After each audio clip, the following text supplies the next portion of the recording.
ସୁକିନ୍ଦାଗଡ଼ର ରାଣୀ ସ୍ମୃତି ମଞ୍ଜରୀ ଦେବୀଙ୍କର ଦେହାନ୍ତ ଅଞ୍ଚଳରେ ଶୋକର ଛାୟା ଖେଳିଯାଇଛି।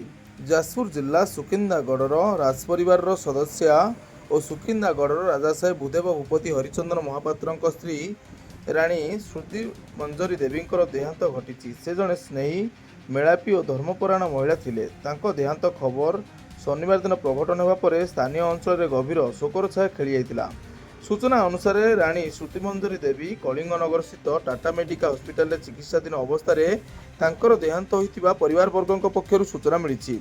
ତାଙ୍କର ଅସୁସ୍ଥତା ନେଇ ପରିବାର ଲୋକ ଓ ଆତ୍ମୀୟ ସ୍ୱଜନମାନେ ଚିନ୍ତିତ ଥିବାବେଳେ ଏହି ଦୁଃଖଦ ଖବର ସମସ୍ତଙ୍କୁ ମର୍ମାହତ କରିଛି।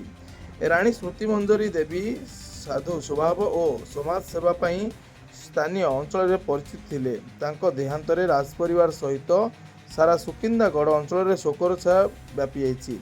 ବିଭିନ୍ନ ମହଲରୁ ତାଙ୍କ ପ୍ରତି ଶ୍ରଦ୍ଧାଞ୍ଜଳି ଜ୍ଞାପନ କରାଯାଇଛି। ପରିବାର ପକ୍ଷରୁ ଶବଦାହ ପାଇଁ ତାଙ୍କୁ ପୁରୀ ସ୍ଥିତ ସ୍ୱର୍ଗଦ୍ୱାରକୁ ନିଆଯାଇଥିବା ସୂଚନା ମିଳିଛି।